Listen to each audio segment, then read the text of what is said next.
Welcome to 50/50 Books, the book review podcast where the books are split in two and figuring out just what is going on is always a toss-up. I'm Taylor. And I'm Jonathan. This episode, we are finishing up More Perfect by Temi Oh. Taylor, I'd like to bring up a message you sent me right when you finished reading this book where you said it's an old song. I know. I was like, damn, that really hits with this one. I- It's not our first tragedy, but it certainly hit a lot harder this time. Yeah, and you mentioned it as well when I brought that up. Like, we both expected how this would end, but yet it still felt unexpected. Yeah, I think there's something about the way the author really pushed it to the end. Like, it was, I mean, I was at the end of the book. I could feel the end of, feel I say in my Kindle, but I could feel the end of the book coming. And I was like, there's only like a little bit of time left listed as its prediction. Like it said, you have like 20 minutes left of reading. I'm like, how is it still looking up 20 minutes away from the end of the book? Like, how is that possible? So I think the author did a really good job of like delaying the true tragedy moment to the very end. Yeah, and we get it a couple different ways, right? Like, we were debating who's Orpheus, who's Eurydice. Well, actually, we thought we knew who Yeah. Orpheus was, to be fair. You But- would have thought, yeah. I do think there's many instances in which one is following the other. And it seems like that is the myth, right? Like, escaping the prison, going to the island, like, it happens multiple ways. And then we get Yeah. it the actual time at the end. And it's like, oh, we're not winning here, are we? Yeah. It's crazy how you can really like see it stack up. And I think Mm, being misdirected in that way so many times of like being a reader who's trying to match this to Eurydice and Orpheus, being misdirected so many times I think is part of what makes it hit harder at the end, because you're really looking for it. You're looking for the matchup, and I'm not sure I really saw. I mean, I saw it before the end, but not way before the end. And so I think when it comes to that final, like we're in the labyrinth, we're trying to get out, you're like, oh, this is where it's happening, but I'm still not ready for it. yeah, it's, ugh, So yeah, painful. it was painful. Yeah. Yeah. Well, we could get into it from back where we left off before getting too carried away. Back at the end of the first half, we'd kind of just finished up the horrific scene with the attack at the Panopticon campus during the symposium. And so one big thing coming out of the attack was the existence of this virus. I think we talked about it a little bit last time, but one thing I wanted to point out about it is that it did sound like people knew that this virus existed in the world. So this is the one where they kind of had the auditory response. Mhm. And in this sort of chapter afterwards, people were like, it was a concern that this virus might like come up, and it's been used elsewhere before. And we talked last episode too about just like vulnerabilities of these kinds of devices. And I was like shocked to find this out, that like there's a majority population in support of total adoption, but they're kind of down with that and these viruses coexisting in the same world. And you see like how horrific it is. Like hundreds of people die kind of from like self-harm related to their reaction to what happened. It's really not just a virus, it's a weapon. So it's like people are down for total adoption when this is a problem. Yeah, it feels surprising in that moment because it's like, yeah, this was just horrific and people are kind of like, okay. But then we get to the end of the book where something horrific happens and everybody's kind of like, okay. And you're just like, oh, they're just like this, right? Yeah. And I had mentioned before that whole like being comfortable, like you get docile with what's going on around you, and it's just that, like, and also like that idea of, well, something bad happened, but it would never happen to me, right? True. Like, we create weapons all the time, but it's like those would never be used on me. Like, surely not. Right. It's just not a thing I understand, but I think you're right that it is kind of just reflective of the real world in that way. Mm-hmm. One of the things that comes out of this too is presumably other people too, but Moremi has to go pulseless for a while. So she, I guess, gets medical care. They remove the pulse due to the virus, and they're telling her she has to go 30 days without it, which is her worst nightmare still at this moment in the book. We saw how she went without the pulse earlier on. And she kind of just goes into this full depression, right after that, which I guess makes sense. It's more complicated than that too. Of course, like Orpheus has been arrested, which we'll get into a little bit. So she's also alone, which is not her vibe either. Her off of the pulse and just kind of being okay, and like that realization that she kind of just needs her family and she's chill. Like, I don't know, I loved what we got here with her. It's like, yes, it is possible to be without a pulse. You can do it, and it is good, and like all of these things we were kind of talking about in the first part, but like I didn't expect her character to be the one to go through it, I guess.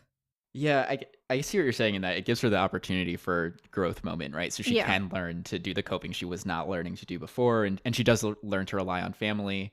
And he's even able to get to the point later down the line where she's like, yeah, maybe I should forget Orpheus, right? Like I maybe can like live my own life. I mean, none of that stands, obviously, when we get to the end, but Sure, yeah, she doesn't maintain that later on. yeah. The one thing that got me about this part, though, was I didn't understand. This is probably the part where the author really wants you to suspend disbelief, because I didn't understand why removing the pulse for 30 days was the solution to the virus. I would think it could be handled entirely technologically, and wouldn't require pulses to be removed. Or, like, I don't really know what the physiological effect would have been that requires, like, a certain timeline. So the only thing about this for me is that it felt just like a way to get Moremi off the pulse, and it didn't necessarily feel natural to me. Right, I understand what you mean. It's also very similar to like the Nox addiction, like you have 30 days. It's like why are Right. we giving everybody 30 days for the same thing? Yeah. I wonder if it's like a memory thing, like if she needs to not move on from the event, but like have enough distance that if the pulse comes back online, she won't like phantom hear the noise. Interesting. That's a good point, because we see Orpheus get grabbed and they kind of replay everything, unfortunately, and that's got such a strong impact right away. Maybe there is something to be said about the fact that the corpse is a main memory store for most people with a pulse at this point, so Yeah. it separates her from it. Yeah, I could see that. To your point, it is very dismissive, I think. Like, they're just kind of like, okay, you're on your own for 30 days. No checkups, no, like, Yeah, tech support, no nothing happening. no acknowledgement that everyone's dependent on this device. Yeah. But I think that falls in line with the society we see, so. Yeah. Um, so I mentioned Orpheus is imprisoned, leaving Moremi alone, and so kind of in the stewing that she's doing about that, she's starting to gain a pretty significant distrust of the Panopticon and the government, for what they were doing to Orpheus for imprisoning him. It seemingly indefinitely, and this is like really where she starts to change. So I mean, not only is she learning to become not dependent on the pulse, but she's learning to gain a bit more of an independent political opinion about Mhm. the role of the Panopticon in the government. Yeah, I think like within her family dynamic, you have like Halima, who is completely panopticon, not because it's good necessarily, but because she wants to keep her family safe, like Hmm. that selfishness kind of. No offense, Yeah. Halima. And then you have Ziba, who's like the complete opposite. Will probably throw you under the bus if it means revolution, right? Right. Right.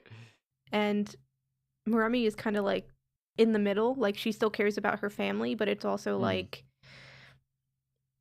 she hesitates a little bit, but for the most part, if she can do something to help, mainly Orpheus, but let's believe for a second she cares about the world too, um, then she'll do it. But yeah, interesting family dynamic. Hmm. Yeah, there's kind of a thread of Orpheus and Remy mostly making decisions for each other, even though they have much wider implications. Which honestly, I think, again, just speaks to when do people get like radicalized and when do people start to Mm, care? It's when their own family is like on the line, right? Like yeah. people, not that they don't have empathy, but like we're all just way too comfortable in our lives to for any of it to matter until it matters. Yeah. I think we see that as true a lot these days. Yeah. Yeah. Yeah. So I mentioned that Remy gets interested in wanting to medically forget about Orpheus. So Mercury brings up this idea that when people get in these permanent imprisonment situations where it seems like there's nothing you can do to get them out, some people will opt to go through, I guess, another one of these therapy procedures, like in the first half, that like helps them forget about that person, maybe eliminate memories about that person, so that way they don't feel basically as sad about it. which I find super depressing as a Yeah. response, where it's like, oh, we're just gonna forget about our people once they are imprisoned. I mean, I think it in part comes too with like probably a feeling that there's nothing to fight, like there's nothing that one person can do, one of those situations. Mm-hmm. And like even there's protesters outside of the building who kind of say the same thing. Like they're out there protesting it, but they're kind of like, there's nothing you can do about this. I feel like a lot of this part is what we've already been talking about Yeah. with like the being comfortable, like when people are missing, I guess, in your life, eventually you have to just move on, Mhm. even though they're still out there, but you have no idea where they are and you'll probably never get them back. It is like the mindset, right? But like this is that's what they're almost likening it to. Like, oh, so it's so sad your husband is disappeared, as if they're not the ones actively disappearing him. Right. Yeah, it's just like an acceptance of a shitty system, I Yeah, guess. yeah, yeah. Which I guess makes it weird that the protesters were the one to say that too. I guess. People get tired eventually though, right? Yeah. Well, with this, so she attempts to get this procedure done, and it goes in with Mercury to get everything set up. And I think it's like basically the moment where she's about to go under and get the procedure done, where she's like, wait a second, like this is the same thing I've been doing, is like running to the Panopticon, expecting them to solve my problems. But the whole reason I have this problem is because of the Panopticon. Finally, she has woken up. Yeah. Um, and so she's like, I'm out of here. I'm done with this. And runs out of there. She doesn't get the procedure done, which I was super thankful for, because I actually thought it was a pretty like legitimate possibility that she would have gone through with it. I could have definitely seen the story going that way. Yeah, I think like within this part of the book, there's still the possibility that she's Eurydice, right? Right. And so if she forgets, that makes sense within the scope of the myth, and then she Hmm. obviously has to be rescued in some capacity. So the fears were still high in this Yeah. part. Um I will say I think it's around this part as well. She's like told by all of her family and like people she knows, like, don't look back, like you can't keep looking back. Right. And this was the moment I was like, oh, she's Orpheus. At least partially. That's impressive, honestly, because I did not pick it up there. But Oh, that's totally right. Like they definitely were telling her that, and I think they had always been telling her that. I was just so attached to the names, honestly. The whole like, yeah. there's an Orpheus main character, but of course he'll be him. You know? Yeah. To be fair, we're not wrong about Orpheus being Orpheus as well. Yeah, it's It's more complicated, right? So complicated. Yeah. yeah. It's funny too how like Mercury kind of, first of all, how this friendship with Mercury has developed over time. But second of all, how like Mercury can kind of keep offering these solutions to Moremi. And even though she ends up kind of running out on this one that Mercury was supposed to perform themselves, like she was okay. Like they still ended up friends afterwards, right? It didn't break anything for them. And I think if anything, Mercury was expressing feelings of guilt about it anyway. So I don't know. It's a friendship that I don't feel like gets a lot of development, but it has consistency throughout the book. Yeah, the Mercury relationship is interesting. Like, I think it's partially the Zen part of them coming through because they were like childhood friends, right? So there is history there, which I keep forgetting, but I have to remember. Um, Hmm. because I will say, like, towards the end, when Mercury feels guilty about like Orpheus and all of these things, I wasn't sure if that made sense with Mm, what Mercury had wanted this entire time, which was like the Panopticon and the singularity right. and blah blah blah blah blah. But like, I guess when you experience one of your halves dying, even if for a moment, and the Panopticon letting that happen, I guess that does change you as a person or as people. If anything, she sees the love aspect and understands that, right? Like the reason why they Mm-hmm. decided to do the pairing is because they loved each other. And so I think as she sees Moremi struggling with like, how do I pursue my love? How do I get connected back with my person? Like that probably speaks a lot to both sides of Mercury. Right, that's a good point. Yeah, I wish we had seen more of it, Hmm. but like Moremi was just away so much of the second half of the book, it wasn't really possible. But you could believe it. I guess it's believable that these things happened, but you don't like get them as foreground as maybe some people would want. Yeah. So Ziba invites Moremi and Halima to her art show. She invites them to the show, but isn't actually there. They run into Rafi, who's there to like get her stuff, and Remy and Halima have to be like, "Where the heck is our sister?" And by no surprise, she's at the protests. Up the street. It seems from where they are. I couldn't tell if she like invited them there to distract them or to like bring them away from the riot, but like I shouldn't even say riot, the protest. Um, but then they end up there anyway, so I wasn't sure Ziba's intentions here. I think Moremi was late to this because I think she forgot it first. So I think if that hadn't happened, they would have all been together at this show because Ziba was obviously there earlier. So I think it was just a coincidence that they missed each other. Okay. So was Halima also late? Because she didn't see her either, right? Oh, I can't remember that part. I think she did. Maybe she. No, Okay. because no, Ziba was also missing. I think Halima called because she was upset about that. Okay, maybe she just double booked because she's silly like that. I don't know. I don't 'Cause think she's she did it on 16, purpose. 17. Yeah. Okay. All right. I was reading into it too much then, I think. Yeah, I mean, it's possible, but like, I don't know. Ziba's Chaotic. a weird character. Yeah, yeah. Yeah. I agree. This whole part was kind of weird to me in a similar way to the protest from the first half that happens on the Panopticon campus with Mm-hmm. like Moremi like coming out and speaking up and all that stuff. Like there was something really weird about the vibe of this protest where there was some descriptions of kind of more intense parts of it of people embattled, like protesters and counter protesters and like Panopticon police, discussion of like broken windows and stuff. But then there's also just the part where Moremi and crew end up in the protest where it's kind of more conversational. Mm-hmm. There's a lot going on. She does kind of have to like evacuate a section of the area to get to where she is. But then it seems like cool, calm, casual. We're going to talk about like what we should and shouldn't do. It also felt very unplanned as a result, or it's like we're figuring out at the protest what the protest is, and that didn't make a lot of sense for me for having like an organized group. Though maybe that'll come back later on with some other unorganized things. So I don't know. I think maybe the issue I have with this part of the book is the way that the protesters are being reflected. It just doesn't. It doesn't seem realistic to me, but maybe I'm wrong. Yeah, I think like you do have people that show up that don't know what they're doing. Right.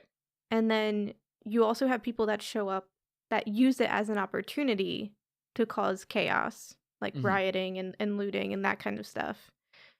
And then obviously you have the police or the people in charge. I don't want to say acting first, um, but sometimes a protest becomes a riot not Hmm. because of the protesters, Right. I Right. guess. Um, so I can understand kind of the different vibes going on.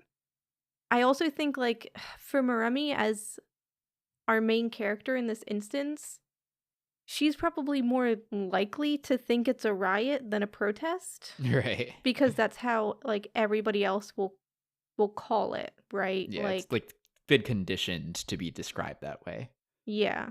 So I think her being worried about like being separated from her sisters and thinking something's going to happen, like those could all be conditioned thoughts, and then her kind of just casually chatting is like, okay, this is actually what's happening type of Hmm. situation. Yeah. Maybe that's the case. Yeah. Yeah, but I will say like I can't remember very clearly because I feel like there was a lot happening and Hmm. I don't know if I read it that closely. Gotcha. Yeah, there was definitely a lot happening in this part. I, Yeah. I think part of what my critical eye on these sections is coming from is representation of protesters, honestly, Mhm. like the way Mhm. that they get talked about a lot in media, especially if we look back to like the Ferguson protests, for example. Mhm. Just like the way the words people use and the way that they describe what's being done, and certainly the parts of it that they focus on, whether or not they had anything to do with the original purpose. Like I think that's a part of what this is trying to get at by so many people talking about it as a riot ahead of time. I guess I'm just trying to understand the author's angle by describing the protests in the way she did. Like, is it trying to raise awareness about that sort of behavior in real life, or is it kind of trying to sow a bit of confusion and misdirect around the situation? Like, is it intentionally too busy? Is it intentionally hard to understand what's going on? And maybe that's like the realistic part of it. I would believe that because I think this book sets up with the Revelators and the Panopticon that like there isn't just a good side and a bad side. It's more gray than that. And so Mhm. I think like this protest being chaotic and like even though there are good people in a protest, there are also going to be the bad people, right? And then all of that kind of stuff going on. Like I don't know, that more chaotic view of everything Right. feels more in line with what the author has going on as a whole, I think. Yeah, I see that. I wish it was. I almost wish that was clearer, and I think Yeah. that's silly to say because the whole thing is not supposed to be clear. But I think it's these protest scenes in particular. It doesn't feel like a message is being put across enough. Mhm. And then just like weird behavior again, right? Moremi does the same thing as the first half, and I don't believe that this is the sort of person she is any more than I did the first time I read it. Honestly, of where she kind of starts speaking up. Like the things that are in her mind. I understand she's a little more emotionally moved this time because she saw people die at that event and was like feeling more complex about it than the people around her. I just don't. She didn't have the wherewithal of the situation to be like, maybe this is not the target audience though, and that's why I was like, I'm shocked you even said anything. But what that does turn into is this kind of brief spat with someone wearing a fox mask who kind of challenges her, and Remy notices her accent and is like, she kind of sounds like mom. So when this riot, God, I gotta stop saying riot because that's not fair. When this protest disperses, she runs after her. She chases her. She's like, that's my mom. Like, that is her. And also she kind of just challenged me. How weird was that? And in the process, the fox masked person like kind of turns it around on her and is like, why are you following me? And like turns the threat in reverse, and we find out that it's actually not Moremi's mom under that mask. It is her aunt Bola. And I thought she was dead also. Like, I know we talked about this before, but like I thought she was dead from the suicide attempts, and it turns out she wasn't. She like just disappeared, and got involved with the Revelators that way. So there's just a lot going on with the aunt character. I feel like that's what we were supposed to assume, right? As the Yeah. reader, is this person is dead and somehow the mom has come back to life. But no, it's just this aunt who also looks exactly like the mom basically. Right. But I guess grief, so that's fine. Yeah, especially with the push, I kind of did still think it was possible that it was her mom. And I was kind of going Mm. on in the first episode about theories of people coming back to life and like what power people might have had over that, whether in the Revelators or in the Panopticon. So I kind of thought maybe there was a version of this where it was Moremi's mom, but coming back to life didn't necessarily mean you came back to life the way you left it. I And see. so like maybe she was some sort of more of a Revelator pawn at this point who's just behaving on their behalf and not really as someone who was a mom at all, maybe. Mm. I will say we had like thought about the mom being with the Revelators in the first part. I do think that's accurate. Maybe not actively, but the mom has them memorize the Romeo and Juliet Oh, true. poem so that they can Hmm. get into the Revelator Silo 6. So she must be involved in some capacity. That's a good point. We just never learn about any of that. Hmm. Well, Aunt Bola decides to try to wake Moremi up by pushing her into the river. Absolutely ridiculous. So like now Moremi's trust in Aunt Bola is back down to zero. It might have only been up to one, but now it's back down to zero after that. It's crazy that they even managed to maintain a relationship with her after that happens. Like maybe because they have to, but that did it for me. Yeah, I don't know. I feel like Aunt Bola and like Orpheus's dad are very similar. Yeah, dropping a kid in the forest kind of thing. Yeah, yeah. Um, just like you can't be happy because there's a war going on, and we need you, right? Because like Right. Orpheus, number one, but Moremi, she's now become number two, right? Hmm. Like Hmm. they need her in this moment, and so they're just pushing for what they need, regardless of what Quite literally. people want. Right? Yeah, Yeah. yeah. But I don't know. I think it begins that idea for the Revelators of them being they seem like the good guys, but how far are you willing to go to win to win, basically, Yeah. right? Like, I think that's the question this book is trying to get at too, of like what is an appropriate response. yeah, it's intense. Yeah. Well, with that, I think we'll put Moremi on pause for now. and talk about what Orpheus is up to throughout all of this. And the answer is not much, because he was arrested and imprisoned, and we know what that looks like here. He was arrested, it seems like basically right after the terrorist attack, which I find a little confusing, and we'll get into why. The concern here is future crime. So they look through all his memories, and they kind of determine like he's not plotting anything, which I think is the case. And then they show him why he was arrested to begin with. They say, there's this basically there's this Goldman Sachs model that has been submitted for review with the government that says there's going to be a major financial collapse, one that would only really happen if some major horrible world event happened, like some war was declared or some like major disaster. And so he is somehow being associated with the reason for that. So the reason I find the arrest confusing is its timing, not because of the reason, but its timing being at that event. Like, were they already on the path to get him? Or like, what about the terror attack was like, and now we need to grab Orpheus, because they weren't grabbing him for his association with that specific attack, which is what I would think their focus would be. I feel like for Tiresias and like his prophecies, statistics, I suppose. Okay, this goes two ways. Either they didn't know they had to get Orpheus yet, or they like prophesized that they would get Orpheus at this moment. I'm making some bullshit up. I actually don't know. Are you saying that like basically you think there was either something changed in the predictions as a result of this event, or like they just had predictions ahead of time that they were like, this is going to be the moment that we need to grab him? I don't know what I'm saying. I guess you could also maybe they don't explain it, so I'm like coming up with ideas in my head. Yeah. One of them could maybe be they had to wait until the future protection bill, whatever it's called, was passed. Oh. So that they could hold him. And maybe they needed the symposium to happen so that they could do it. Same with the flood, right? Like they used the flood for total adoption. The weird thing about having something like Tiresias predicting future collapses like this is Worsamy and like Hayden at the beginning of the book mention it. Like you can't escape the future. Like it will happen regardless. So like them picking up Orpheus at this very moment is part of that entire prophecy. So like my answer, why did they do it at this time? Because that's when they were supposed to do it. Like I don't know what other answer really. Yeah. It's a good point about the sort of the law change too, right? I think they probably think they've busted it, right? They're like, okay, we can't stop the future pretty much ever. So what if we just indefinitely imprison those people so that way the thing can never happen?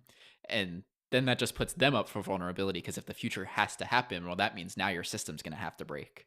Yeah, and it's also like this imprisonment and Orpheus having to go through this is the reason he does Milkwood. For sure. Yeah, he was like not down about it, actually. Right. He was like, I don't want to commit violence or widespread acts on behalf of this mission I kind of only a little bit believe in, you know?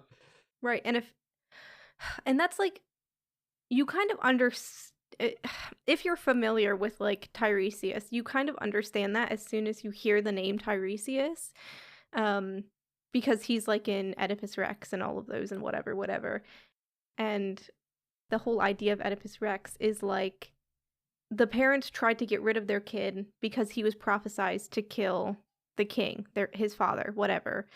So they try to circumvent the future, but them doing that only results in Oedipus killing his father. It's basically like you can't change things. It happens how it happens, right? Mm-hmm.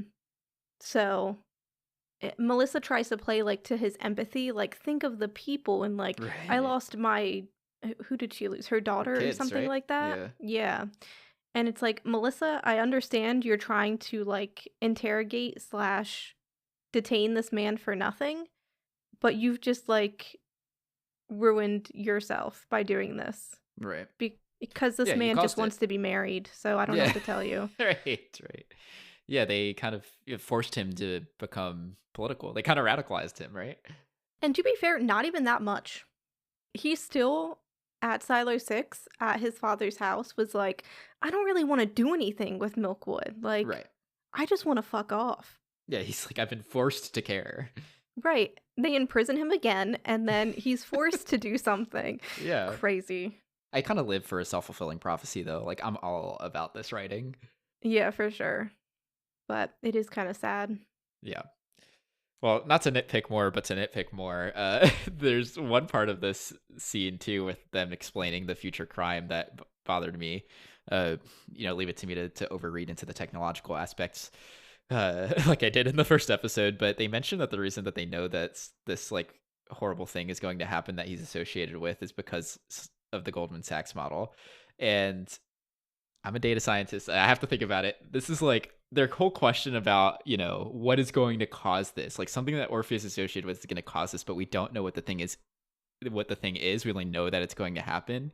My first question is like, what are the inputs to the model? Because the model is not magic, right? It's still technology and it's still human made, and humans chose what's going into that model. So the only way I could see this working is if somehow like people are inputs to the model, like if the model's able to predict based on the behavior of every person associated with the pulse, with the Panopticon. But otherwise, like if your model is predicting some really wild things, it's either because something's fucked up or like you need to go back and look at what you put into it. It's basically what I'm trying to say is like they're treating it like it's magic, and I don't know why it would be magic.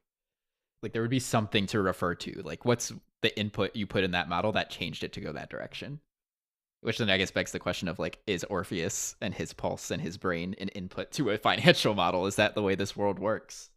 Yeah, I could believe like pulses and people being inputs in this.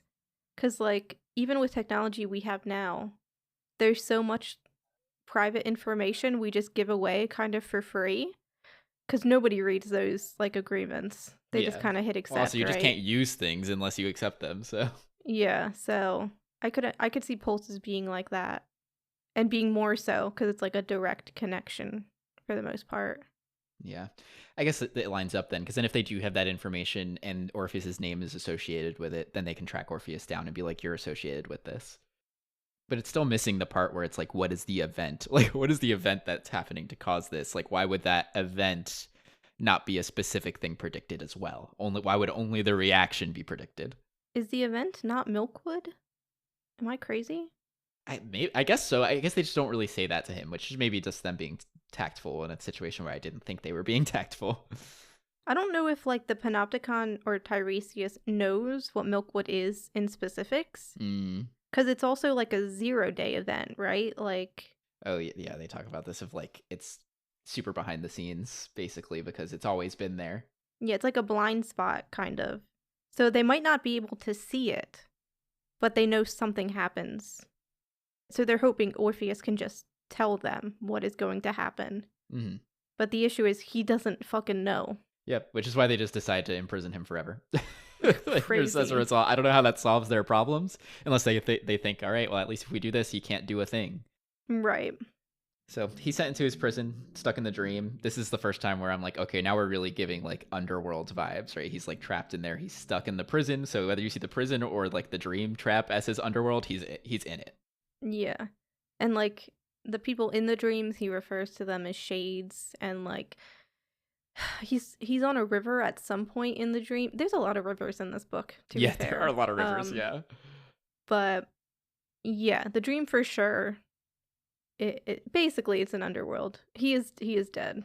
And I think it is important that it's an underworld, right? Because I think we talk about kind of the repeating, references to Orpheus and Eurydice that kind of have different settings throughout this book. And I do think this is just one version of it, especially with like what comes next, right? After he gets extracted. I think we kind of just hop from underworld to underworld. Yeah, he makes a good point of like he spent his whole life going from prison to prison, which I think is like a similar vibe, right? Mm-hmm. He's just kind of he's never really gotten to live his life. He's kind of just been not dead, but a dead man walking the entire time, right? Like his father knew that. Yeah. So now we're getting into the part where Moremi and Orpheus are gonna shortly reconvene. So Moremi gets involved with the Revelators basically to extract and save Orpheus from the prison. Moremi, of course, because she wants Orpheus, and the rest because they want Milkwood, for different reasons. But she gets involved. It's convenient that we learn earlier that the prison is right next to her job, so she's able to take advantage of that situation to, break in and set up the truck for him to escape on. Sharif is also involved. He's like been posted up as a security guard at the prison for the past month, so he can be on the inside and directly get Orpheus out. So Orpheus is in dream time for most of the time. He does have one moment where he kind of like wakes up, but then is just caught and sent right back in. So Sharif extracting him isn't just like him physically getting him, but it's actually him like visiting Orpheus's dream and being like, bro, we got to get out of here like right now, which also felt risky and scary, but they're successful, successful enough in that Sharif is able to get Orpheus out and moving in his kind of, frail state. But Sharif himself is not able to make it out, and I kind of figured someone was going to have to die in this story, and my money was not on Sharif, but that's where it went. I don't know. Sharif was also giving a little bit of Orpheus in this. In what ways? And just leading Orpheus Eurydice out of the dream, kind of. Yeah. Like, yeah, starting that process. And he did it before, too, in the first part. Sharif is the one that pulls Orpheus out not from the labyrinth, but close enough. So, like, we kind of come full circle on that a little bit. Yeah, I like that connection. And I like that this kind of inverts the theory that I made in the first part of the book of this story has lots of Eurydices to this story has multiple Orpheuses. Yeah.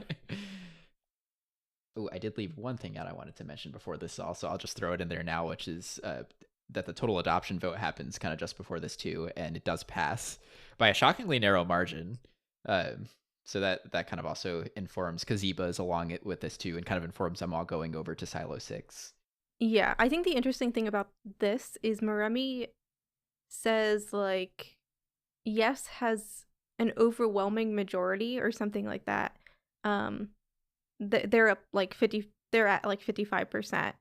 And it just made me think of like skewed statistics, right? Like you can skew a statistic any way you want, and also like label it basically however you want. Like, I think the idea we got in this book from Moremi and like the people she's around is that people wanted this, right? Yeah, like it I is certainly majority. Thought so. Yes, yeah.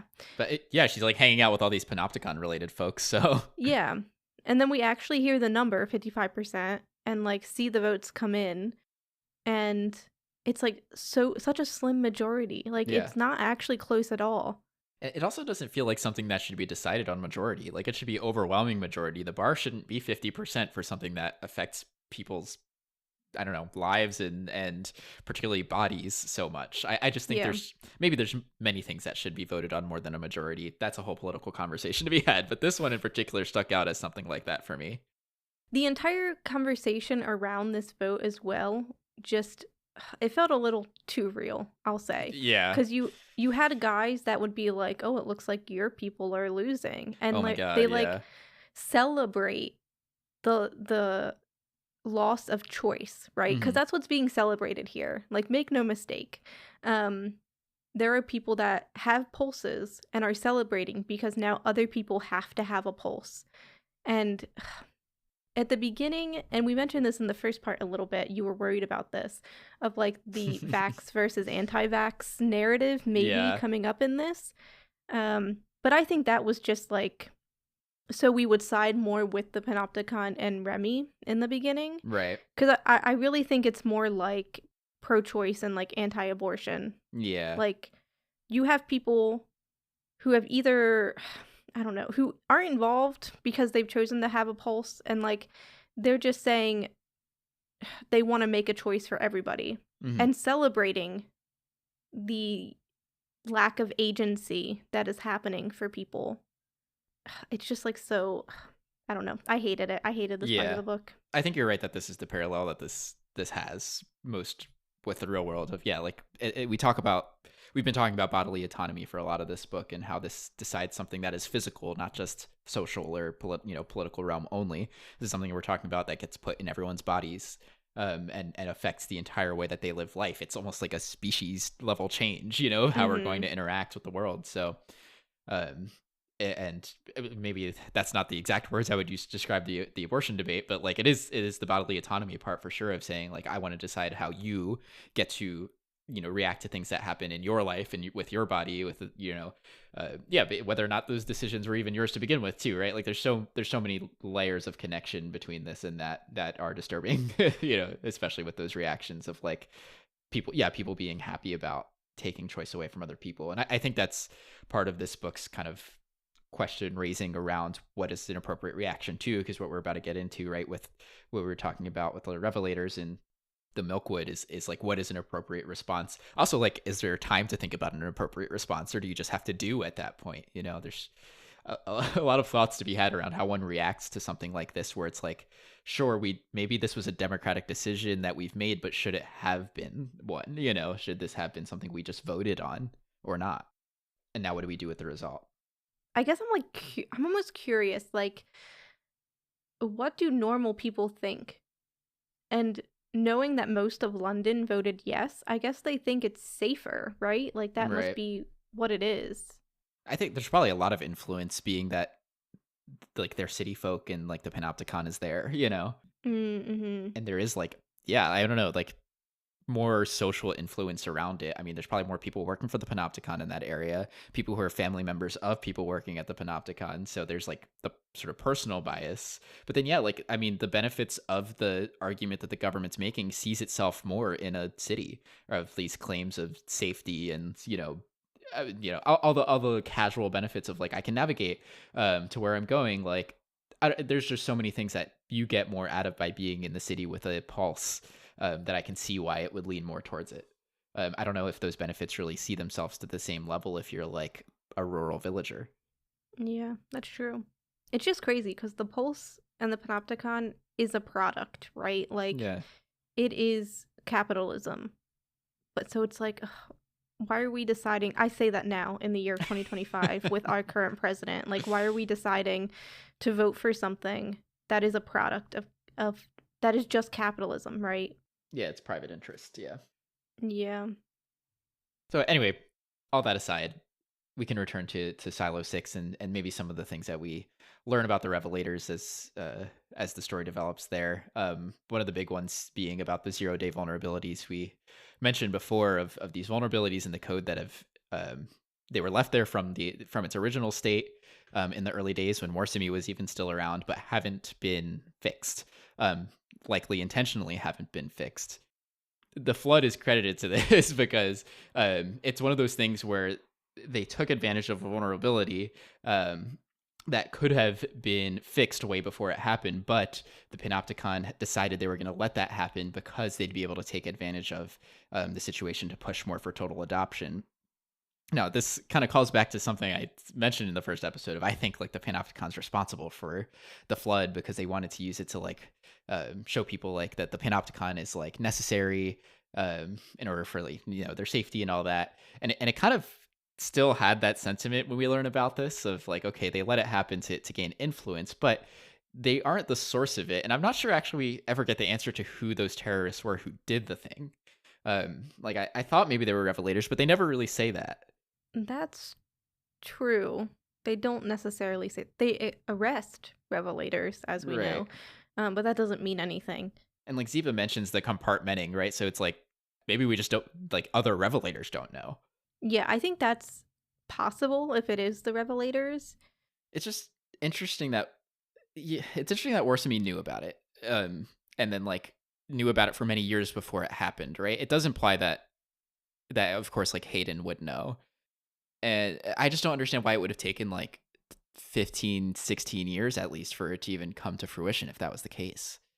I guess because of prophecy, right? Like, if we know about the flood, it needs to happen at a specific time in which Moremi will lose her mother and Orpheus will lose his father, which sets them on the path to meet, to then cause the events of this book and thus Milkwood. Right. Like, So everything you're is going back very to like prophecy intentional. here. Yeah. But I want more than prophecy. Girl, we're dealing with Greeks here. It's always prophecy. Yeah. I'll take, I'm glad that I was at least onto something with the Panopticon related to the Hmm. flood. I do wish we had gotten more of an explanation of what actually happens there. Because it is kind of silly for Bola to be angry at the Panopticon if it was Revelators that did it. To be Yeah, like, oh, they could have stopped it and they didn't. It's like, yeah, but you guys did it, you know?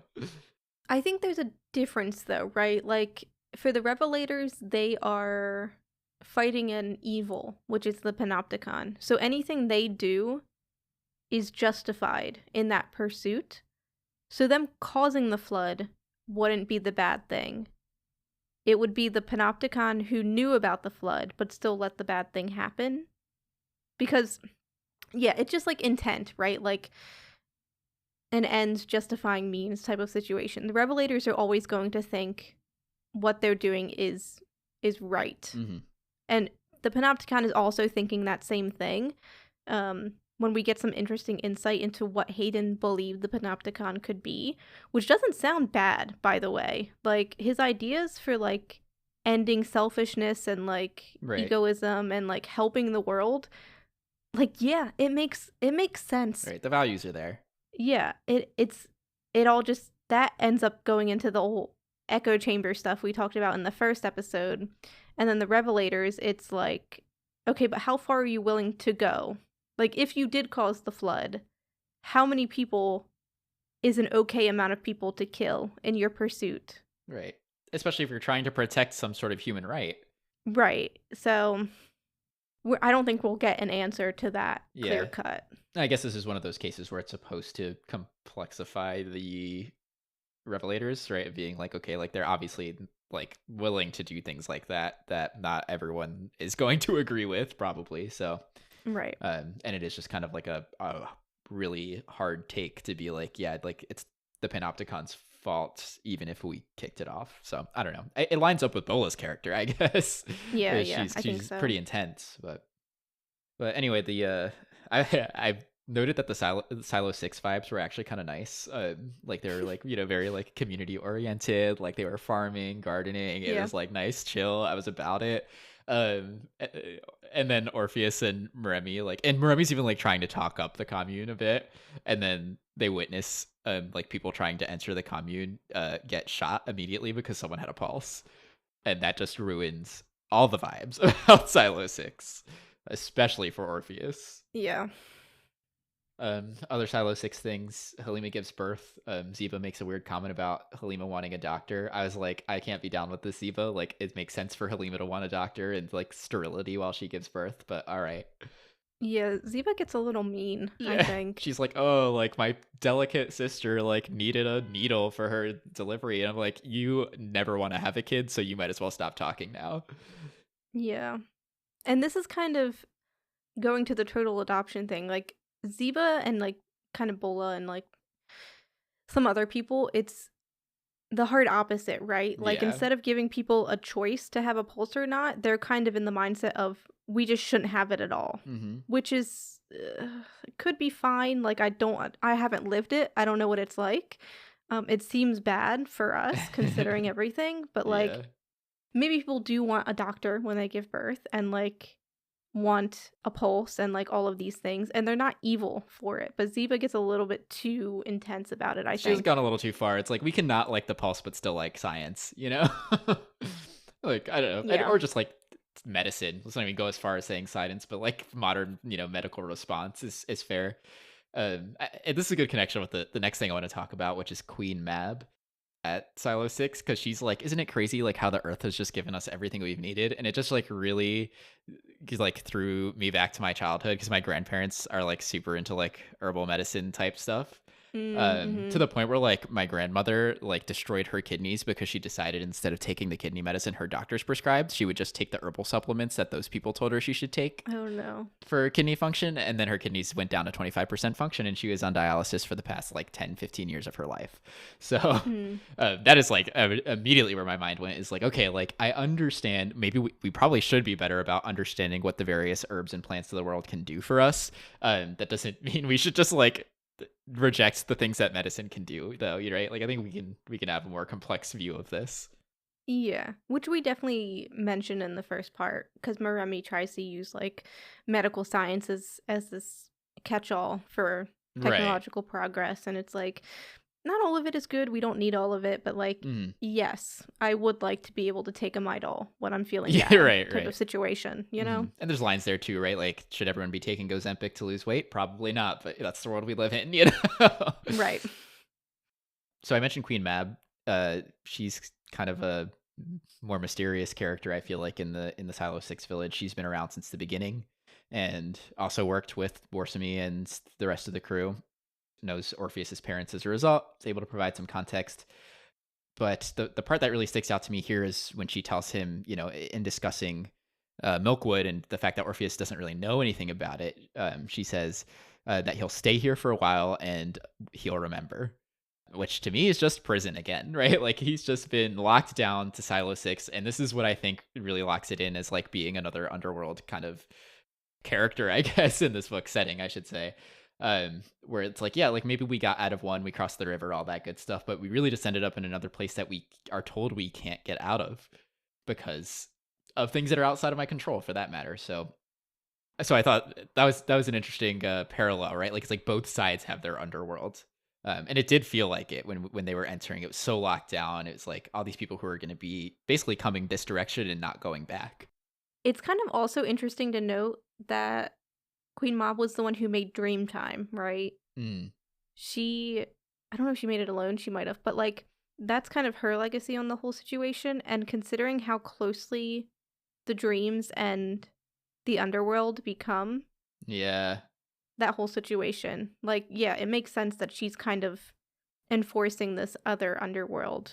Not necessarily in a dream, but close So enough. I wanted to save this for the end, but now that you're bringing it up, this idea, especially of thinking of two underworlds, right? Both kind of having to do with her. Like, is she kind of the Hades character of this?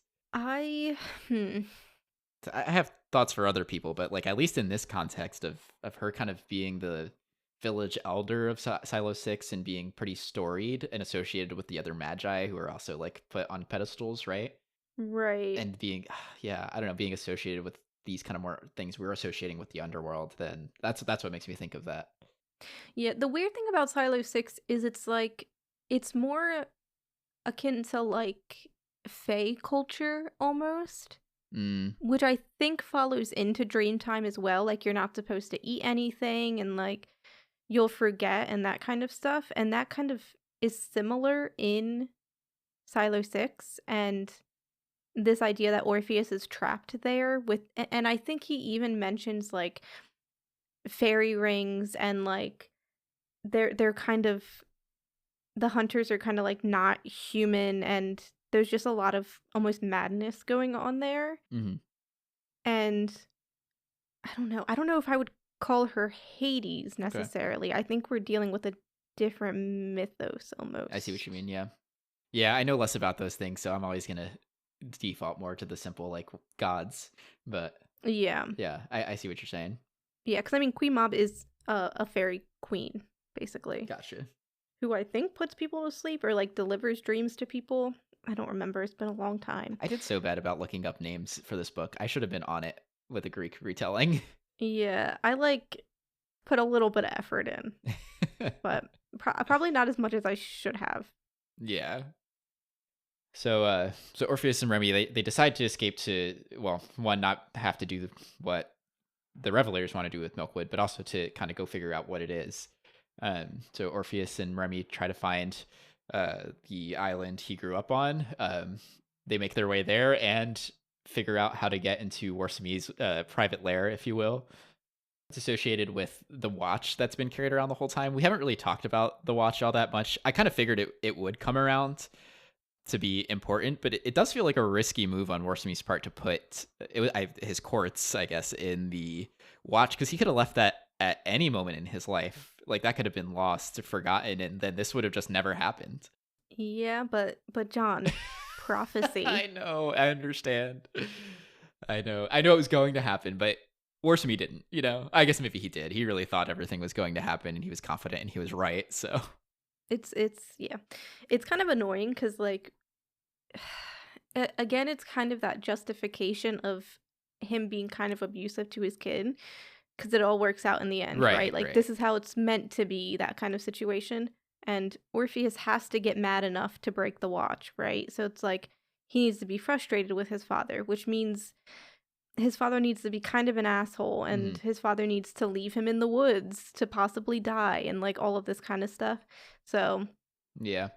I guess, is he also using Tiresias maybe, right, in his basement lair to figure out that, like, I thought about him not being worried at all about Orpheus finding his way back home. Like, he comes home and he's like reading something, or he's unbothered. And I'm like, is he just unbothered because he's got his own little Tiresias instance to tell him that the future is going to stay the future? I think certain events, like the flood in Milkwood, were seen kind of with the inception of Tiresias or close to it. I think like everybody who worked at the Panopticon at its start got that kind of at the beginning. Mm. Well, I say everyone, I mean like Hayden and Yeah, like the Orsamy and core stuff group. like Yeah. that. Yeah. So I think they got that information, and then Warsamy with it didn't want to be a part of it, I guess. Like it's part of prophecy, but also he just didn't want to do the bad things the Panopticon was going to do, I guess, based on that. Like let the flood happen, let all this stuff happen, blah blah blah blah blah. And Hayden had like other ideas of what he wanted to do. So it's like I think as soon as that inception moment happened, they were already on the path that couldn't be changed. Gotcha. So I don't think he was like currently when Orpheus was alive getting information from Tiresias, but I think like by then he already knew that things would happen or a certain event would happen that involved Orpheus, thus he didn't have to worry. Still feels risky and stupid to be like, well, like something, Well, yes. something foretold that this stuff is going to happen, so I don't have to worry about my son dying. you know? I think it's also a matter of faith, right? Like the Revelators really encapsulate it, which we talked a bit about in the first part with like Panopticon being technology and logic, and then Revelators seeming to be like more not necessarily religious, but like faith based, I'd say. Like Milkwood is almost like an oath, right? Like it's almost like a whispered promise to them. It holds a Yeah. lot of weight. And I think for Warsamy it was the same. Like he didn't need to know Milkwood would happen, but he believed it would happen, and that was kind of enough. I suppose.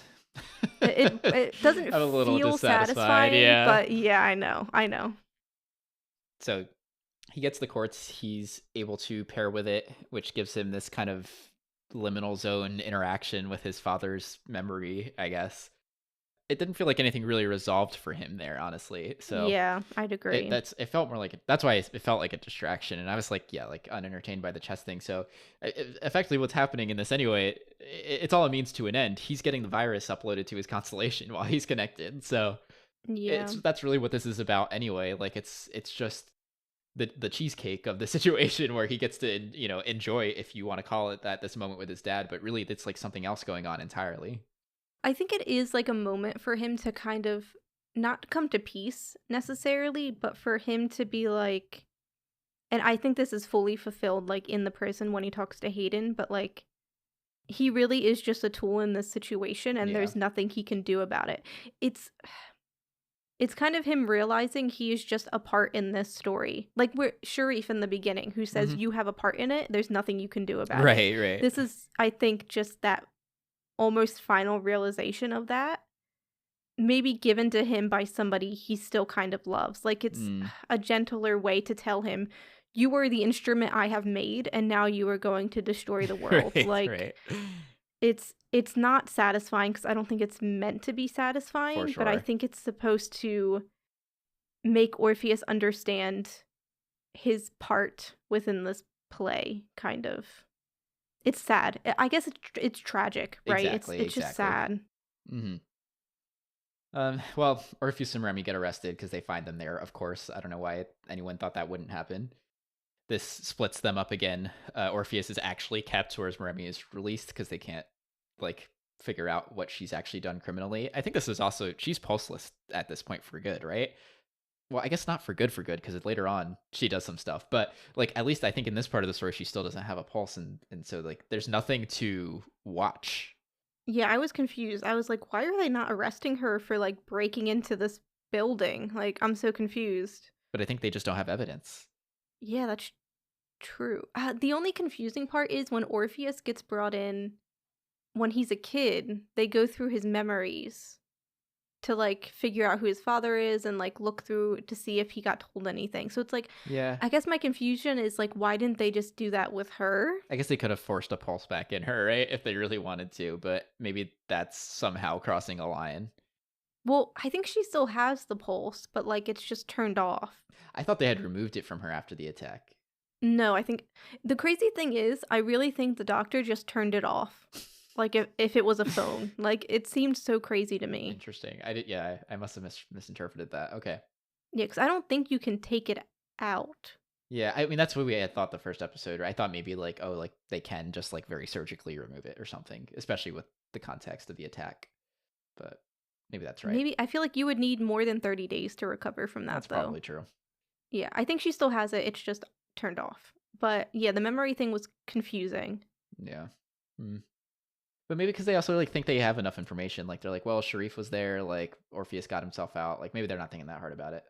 Yeah, if they are basing this on future knowledge, if they only see up to Milkwood, she doesn't do anything else, right? Mhm. Like she only comes in after the fact. So for them, she really doesn't matter. That's a good point. They got Orpheus. That's what matters. Yeah. So Orpheus is told he's got the virus. Sai tells him, his boss, and that he's going to be executed. I had mentioned in the first episode, I kind of thought Sai might be a Hades character because he kind of oversees the dream stuff at the Panopticon. Here, he still feels like it a little bit to me, but not entirely because he's not actually down. He's just like, they're using this as like a political stunt. Like they're going to execute you. There's nothing we can do about it. So that kind of took that idea away from me. Yeah, Sai is also a weird character. Like, he obviously was involved in Dreamtime a little bit and was trying to figure out the labyrinth like Orpheus was, but I don't really understand him. Like, obviously he helps Moremi later, but I'm like, why are you doing this? Yeah, he's a weird side character, I guess. Yeah. Maybe one that doesn't get fleshed out enough for him to us to understand him, but also maybe we're not supposed to. Like, I think he is just kind of just filling in a gap. Yeah. The weird part about the end of the book is Moremi's sisters leave, and then we get Mercury and Sai back, right? So it's like we lose 2 characters, we gain 2 characters, and I think they're supposed to kind of act in the same way. It's just this time Mercury is more useful than Zeba is, right? So yeah. Well, he goes through this. He has to go through this execution process, but part of it is that he gets to say some final words, and he's like, "Oh no, I haven't studied," and then manages to pull out the words he needs to say to trigger the virus. And again, we mentioned this already. He's primarily trying to save himself as opposed to like change the world, but he knows it's going to happen. And he's like, at this point, like they've pushed me to doing it. I'm going to do it because it's my only chance. And it's successful. And sets Moremi and Mercury to come save him. Yeah. Yeah, I don't even know if he does it. I guess, yeah, it is his only option, right? Like, it's either he does nothing and goes to sleep, or, like, he tries something. Yeah.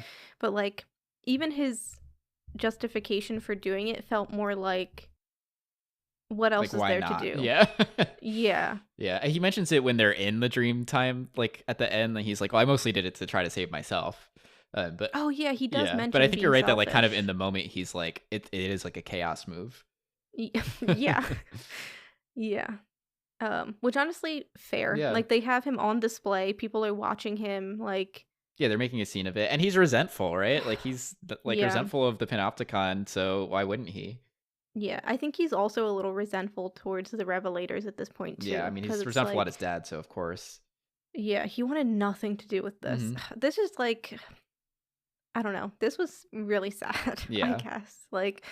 We already talked about how the execution is fucked up anyway, but like, I don't know. Yeah, I mean, he's been used the whole story. He's gotten no free will, no choice, and now he's being punished for it all. Yeah, it sucks. Yeah, it sucks.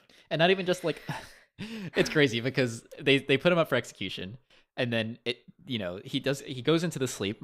Moremi and Mercury get him, and they decide they're gonna hop in and help him out, right? So they go through all this stuff, and I'm jumping the gun here, but he's gonna die anyway. Like, they're doing all this effort, and it's not even that he's gonna get stuck in sleep. He's literally going to die. So it's It's the worst of the worst, really, for him. I mean, that's kind of saving him though, isn't it? I mean, at Like, least he's not getting used anymore, but it could have stopped where it stopped and him not died.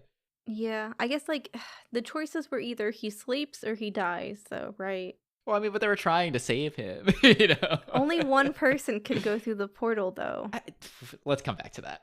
Let's come back to that Okay. in a second. So, yeah, let's build our way to the end of this book. So, Yeah. So before we get there, I can mention the trigger. We actually hear it a couple times, like the when the eyes are like unclosed. Only oh, your yeah. eyes are Hmm. unclosed. We have that quote a lot. And obviously we have Milkwood, and it's like, what the fuck is Milkwood? But it's actually a poem, Under Milkwood, by Dylan Thomas. And I had never heard of this poem. So do I know what happens entirely in the poem? No. But basically, it seems like it just kind of talks about a normal day in a Welsh seaside village. It's like goes on about normal people, their normal days, like their dreams, desires, kind of about everyday life and like the beauty and kind of depth of that ordinary life and community and like just that kind of vibe, Hmm. right? Like which I think makes sense in this book. First of all, we talked already about the divide between like city and kind of more pastoral rural areas and things like that, and we have the revelators which kind of encapsulate this Milkwood life of like not necessarily that this is being more with nature, but like it's still simpler than city life presumably, right? And like life with the pulse and that kind of thing.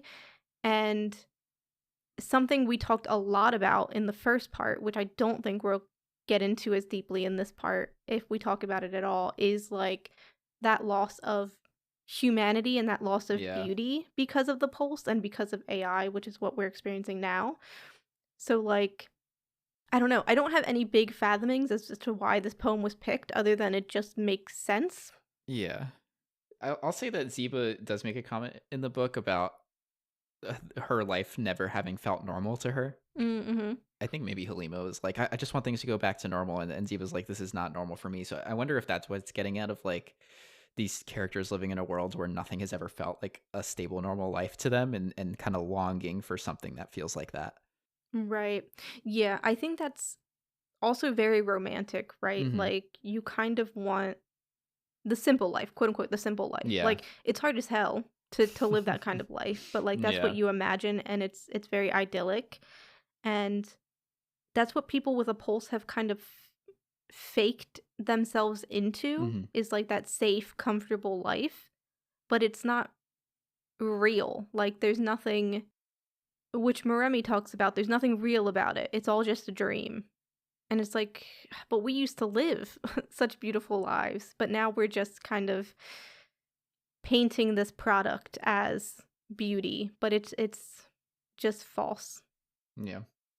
But that's the trigger. I guess that's what Milkwood is hopefully meant to be, right? It's the return to kind of a simpler time. Yeah. Good or bad? Right. Good or bad? Exactly. So getting into the sort of sleep part with Orpheus, again, another underworld situation, but maybe the most direct one this time, where Moremi is like leaning into the original Orpheus of having to go in there and extract him. So they set everything up. Mercury pulls a Hermes move and gives Moremi lots of warnings before she goes in to save him. There's a time limit. There's only one way to get through. The dream is going to keep trying to keep them from leaving. Many things to keep in mind.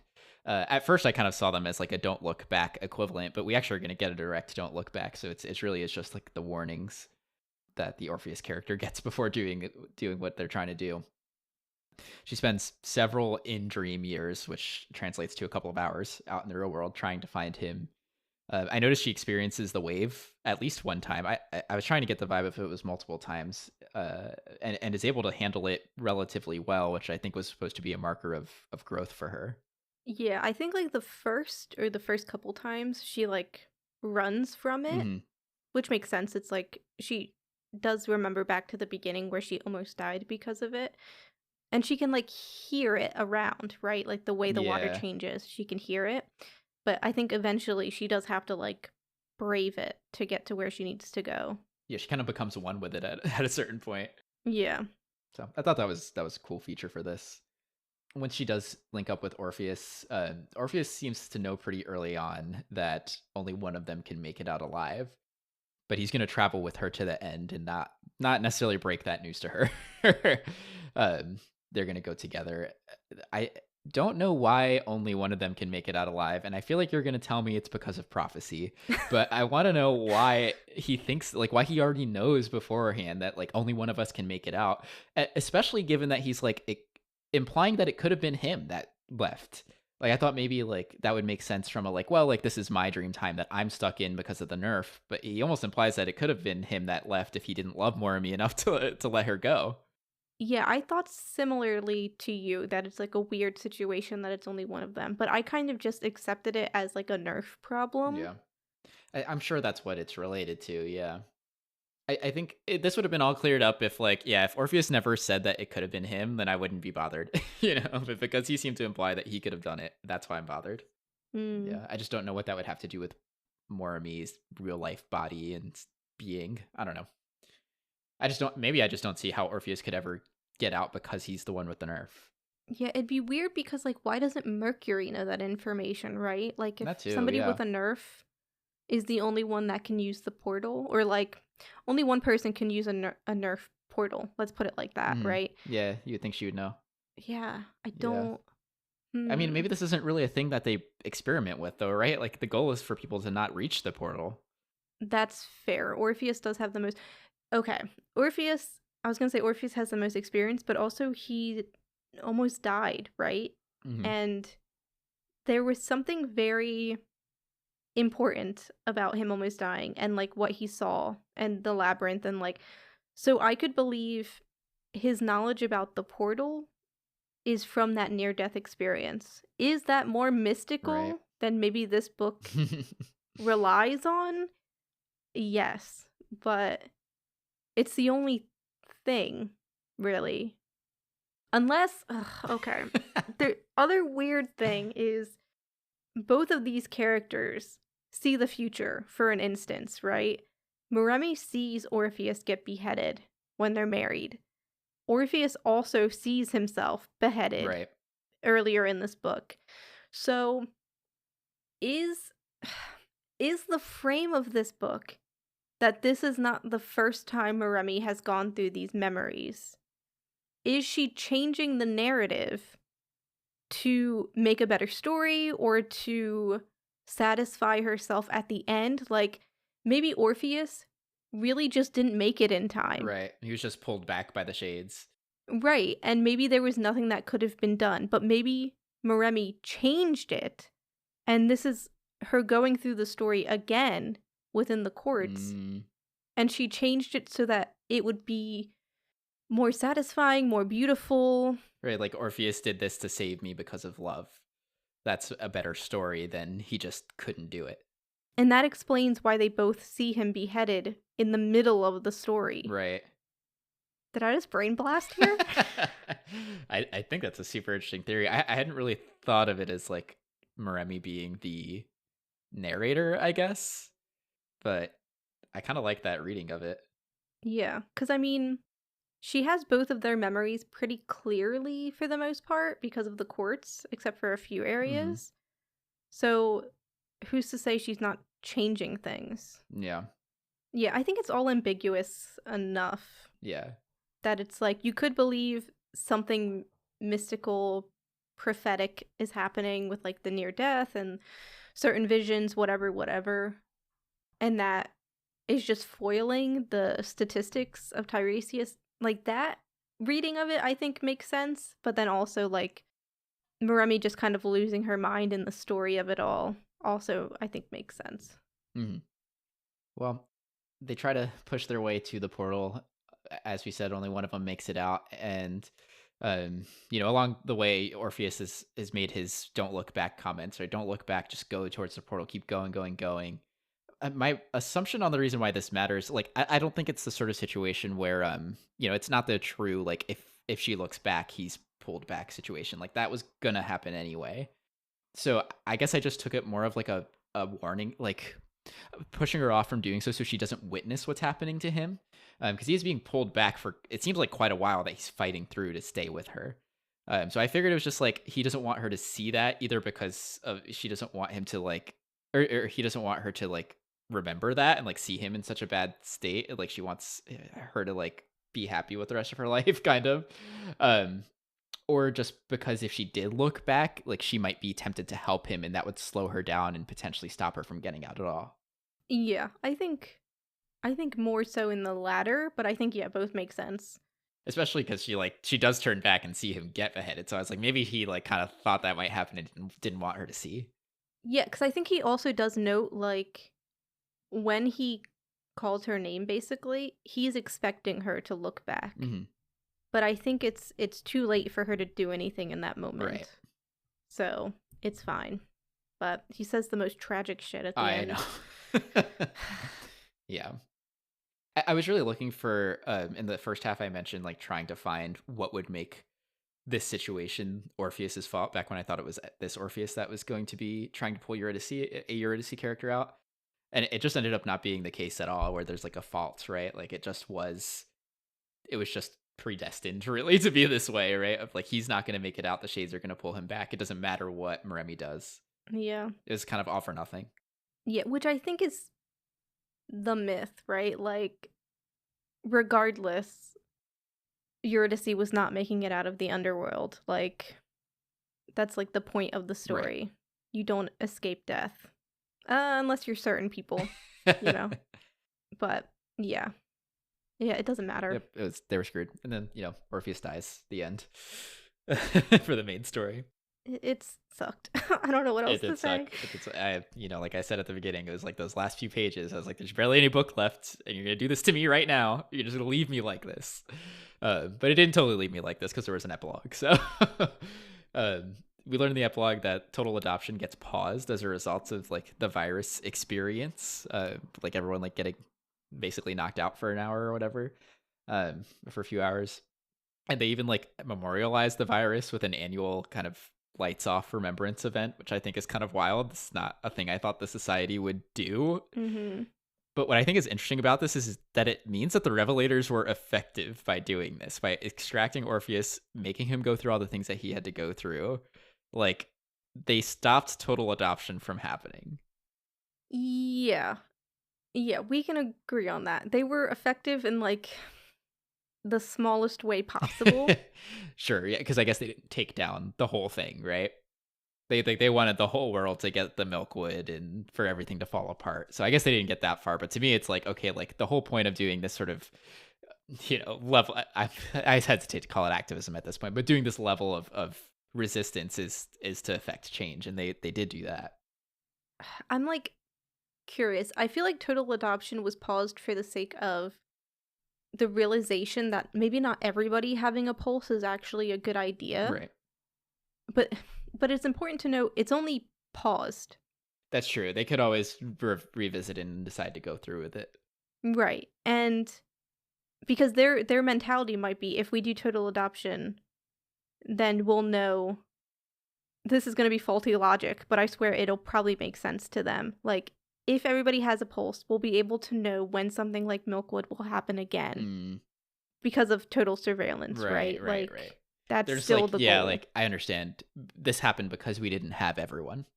Right. It's still foolish, but I could believe them believing that, especially because the entire memorial of turning off the pulse, it doesn't really become about the pulse being off. It's more like they celebrate when the lights come back on, right? I know. That one is disappointing to read more of me being like the breath of air everyone has. It's like, oh. Right. So like this activism, terrorism, however you want to frame it, it's still a negative event, right? Like Orpheus is a hero to maybe a few, but for most people probably not. Moremi is seen as the hero because she's the one that wakes everybody back up Hmm. because Orpheus dies, right? Like, that's the story people are spinning. And it's like, some people are turned off from the pulse, but most people still get a pulse because that's just the way the world is, Yeah. baby. Like, there's no changing it. And it's disappointing. Like, it's the way we would act, I think, Yeah. if we were to go through something like this. It's how we have acted. But like, it does just perfectly, I think, mimic the myth, because Orpheus in the myth, he didn't change anything. He didn't save Eurydice. In Hades Town, he brings back spring. That's fine, right? Hmm. But like, for the most part, he didn't change the rules of the universe. He failed. And I think in this, Orpheus also did not change the way of people. He didn't change the world. Me reading this, I took this as a failure. I think Mm. he has still failed. But that's because I'm not very optimistic about what people will decide to do. Yeah, I guess in my head I was thinking I think I did have a more optimistic view of the end of this book because yeah, they kind of successfully broaden people's horizons on the way that they think about it. Like to me, getting enough people to question it that they're not just running to total adoption is like that's that's like a reasonable amount of shift. Like I Hmm. sure like full success would be just like cancel the thing, right? Like that it's never gonna happen and like everything's fully like up to choice and like maybe even fixing some of those societal pressure issues we talked about last episode. But to me, like that's not like actually a reasonable increment. Like I think the increment that they get out of this is an increment in the right direction, and that's why it's successful. I don't think it's necessarily the end of their work if they want it to stick. Hmm. Yeah, and I can see that ending. I think it's also just like Moremi says something interesting at the end, which I will paraphrase because I didn't get the actual quote, but it's like people are willing to forget almost everything and come back the same. Right. And I think even if total adoption gets turned down now, let's say in like a couple generations, it gets brought back up, are they going to remember this moment and decide differently, Mm, right? yeah. Like, what are they willing to forget for their own comfort and for what they believe is best for everybody? Yeah. I don't know. Fair. I'm a sad person. I don't know what to tell you. I think it's fair to think like just because they made this increment doesn't mean it's going to keep going that way, right? I think it's fair to say like, well, the majority has still been swinging that way, and it'll probably continue to do so. And look how much work it took to increment this direction. Like It's multiple terrorist crazy. attacks, many people died. I'm sure people died when the Milkwood thing happened too. Like there's so many sacrifices had to make so that way we could just get people to not vote on it yet. So I think it's almost too much and goes right back to the question of like what is even an appropriate thing to do. Like should we even be doing all of this stuff if it's only going to change people's minds a little bit? What else can we do, like if we want to keep fighting the fight? So a lot of maybe depressing questions that one has to ask about how effective these things will ever be. Yeah, and I kind of like that we don't get an answer Yeah, to any of I it. agree. Like, I don't think these are questions you can really answer. I mean, in society we definitely have not answered them because we're still trying all those things. I know, I know. Before we get in the end matter, we brought up, the fact that we're both Hades Town fans earlier in the episode. There were some like quotes that I thought were so fun that I was like, I don't know if the author was doing this on purpose. I wouldn't be surprised because this book came out well after Hades Town did. If these were like kind of shout outs to other, the other Orpheus Eurydice storytellings out there. But one is like that phrase that they use all the time. Is it true to decide like if they're in the dream state or not? That happened a lot in the first half. And like also I had that song in my head like the whole second half of the book. It's like so it's such a heavy song. It is. There's a lot to it, yes. Yeah, and along with this book, everything going on. Mhm. Like, damn, are we really that terrible? Head down, carrying on. What are we doing? Truly, I guess the difference here being that our characters are also kind of head down. Like Hmm. that Orpheus is like super like rallying the troops, but in this book they're like pawns. So Yeah. another one was Moremi thinking the phrase "come home with me" and then saying out loud the phrase "marry me," which is like reflective of what happens in that song where Orpheus says that, where he's like immediately like, "Let's just get married." Hmm. Yeah, that was just fun. Another thing is during the symposium attack, Orpheus is kind of caught up in something and he isn't listening. And Moremi mentions that. She's like, you're not listening, like, and everything is happening around them. It's kind of a bit like when Eurydice gets stuck in the storm in Hades Town. Mm, like calling for Orpheus. Yeah. Yeah, and he can't hear her. Yeah, that's a good point. And like in this case, his art is the technology, so it kind of makes sense. Mm-hmm. Um, yeah, like when I was thinking about Moremi being the Orpheus character too, I was like, well, she is kind of the artsy one, right? Like she's got the dancing behind her, so that kind of lined up with the fact that Orpheus is musically inclined. Yeah, and it's more subtle. Like, I think we could believe Orpheus as an artist using Moremi kind of as like a muse with like Mm, him wanting to watch her dance and stuff like that. true. But like on the flip side, in the second half of the book, Moremi uses her grief over Orpheus for her dancing, and like that is also kind of like having a muse, which is what Orpheus had with Eurydice, right? That's So interesting. Well, also because I think in the original myth, like part of why they end up beheading him is like he's like still like singing. singing, yeah, right, or actually maybe it's like after he's beheaded, he's still singing because of the grief that he has for Eurydice. Yeah, yeah, exactly. Let's see what else. Moremi is described when she's changing her opinion about the Panopticon. It says it's the first time she begins to believe that it's true what they say, and I was like, man, not the whole phrase. It's true what they say. Yeah. And then the last little bit I had was not as exact, but this almost made me cry at the end of the book. Because she's remembering when she would say, like, live forever, and Orpheus would say, I promise. And it made me think of Promises, like the song. Like, I don't need a ring on my Oh finger, like, yeah. I just need you by my Hmm. side type of energy. And I was, man. Because, like, live forever is impossible, but, like, what they just wanted to be together. Hmm. That's it. That's literally it. And I know in the first part we talked about how their relationship is very toxic and like we're accepting that it's toxic. And I do think it still is, like it's a little Hmm. codependent, but I think like I'm fine with it. Yeah, you still Like want them to get their love, like to experience it and lean yeah. into it. Like I think they trauma bonded for sure, but I think if they had been able to just live their life normally, happily, they could have just worked out. Like I don't know what to tell Hmm. you. Or maybe they wouldn't have and they would have been fine, but like I don't know. I don't know. I feel a lot Yeah, of it's ways. the same thing you feel with all of these, right? It's like it's too short. They didn't get what they should have gotten. It all, it was all too quick, all too, all ended too fast. So yeah, that's what makes it a tragedy, right? Yeah. And just like Orpheus just remembering the simple times, right? And Moremi can't understand that. Like they're not doing anything, but those are the moments he's Hmm. so infatuated with. And it's like that's all he ever wanted with his life, right? And him saying at the end, I'm happy I married you. Like whatever.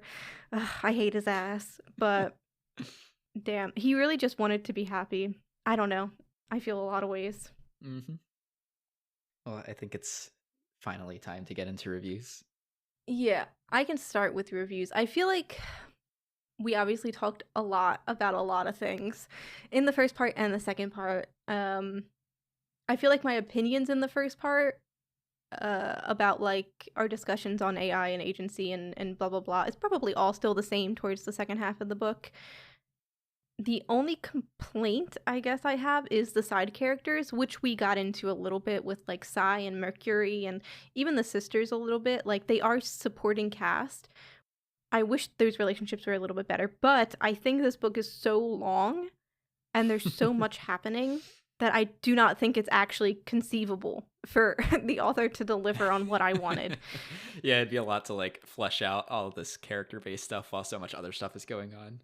Yeah, and I also think it works within this book because there's all this stuff happening, but at the end of the day, this is the story of Moremi and Orpheus.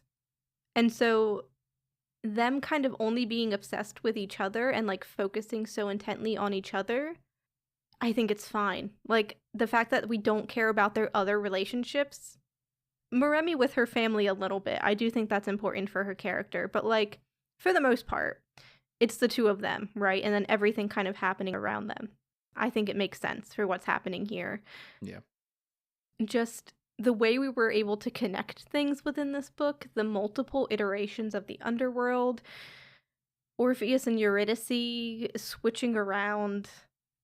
There was a lot about this book that was just very brilliant, and I'm sure if I read it again, I would find a lot more things to talk about, or if I even gave my brain a break to actually think about it. There's probably a lot I would also want to talk about. We've talked for over 2 hours, Right. unedited, so, like, there's a lot to say, and I don't know, I got emotional at the end of this book. Live forever, I promise. Like, it's impossible. I talked about death, but, like, damn, that's all you want, right? With the person you love. Just to be together forever.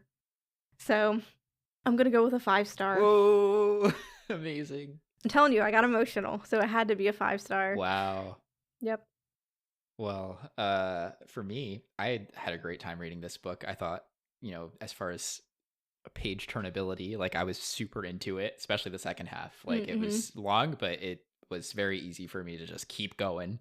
It really had me grabbed. I think this book does what I have been wanting more from books, and what books have always supposed to kind of what they've always supposed to be doing a little bit at least, which is like raising questions for people to talk about, like discussion, like grabbing people in with that. This is raising such good modern questions about artificial intelligence, surveillance and privacy, right? Like policing, technology. There's so many like big hitters in this book that the author really manages to put together in the right way, and the complexity doesn't feel like it's running away from something. Like I think sometimes when an author doesn't want to like take a side, or like leaves things ambiguous at the end, we're often left dissatisfied.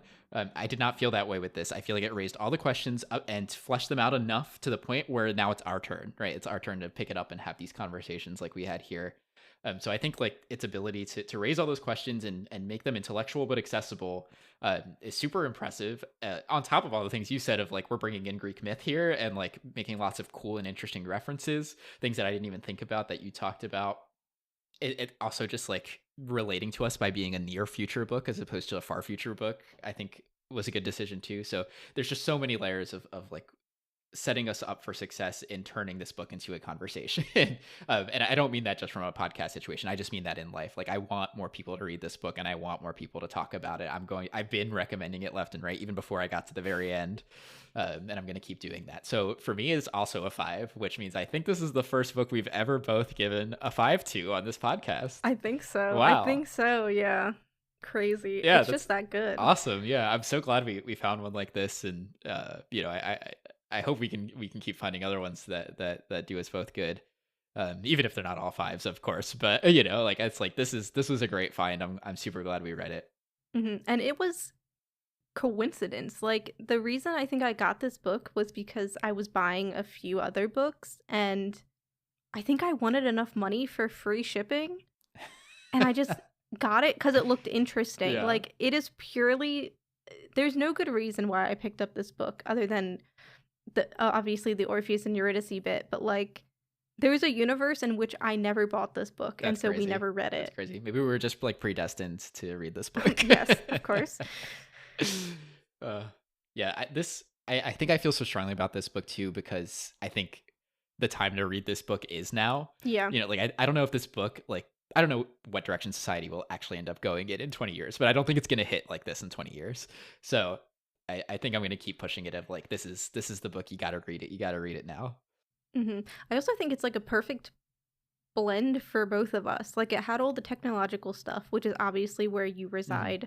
And then I like, not that you're not into the Greek stuff, but like that Greek literary side is like a little bit more me. And then obviously we mesh a little bit in the middle with like the AI nonsense happening. But like, I don't know. It's just a good book for both of us to talk about. Yeah, I agree. Damn. What a find. What a hit. Yeah. Yeah. So if for some odd reason you're listening to this without reading the book, I know we just spoiled everything that happens, but read the book anyway because it's amazing. I don't know what to say. Plus, with any of these retelling stories, you can always read them again and get something else out of them. So yes, definitely. But for next month, hopefully it will treat us as kindly. We are reading The Starless Sea by Erin Morgenstern, up to but not including book 4, Written in the Stars. We're going back to fantasy, and We have an LGBTQ tag, so I'm hoping, for a little bit of something there, but who can say? It might be background. Let's not raise our hopes too high. Been disappointed before. Yeah. So we have Zachary who uncovers, I suppose, ends up reading a story from his own childhood. So I'm assuming a story about himself, but I don't know. Yeah, so the vibe is he finds a story about himself. He tries to figure out how it came to be and ends up uncovering a lot of information. There's mention of a secret club, and it seems like maybe there's like a greater world that these stories are connected to that he investigates. Yeah. So, of course, if you have your own thoughts and theories about More Perfect or The Starless Sea, all of our socials are in the description. And thanks for listening. Goodbye.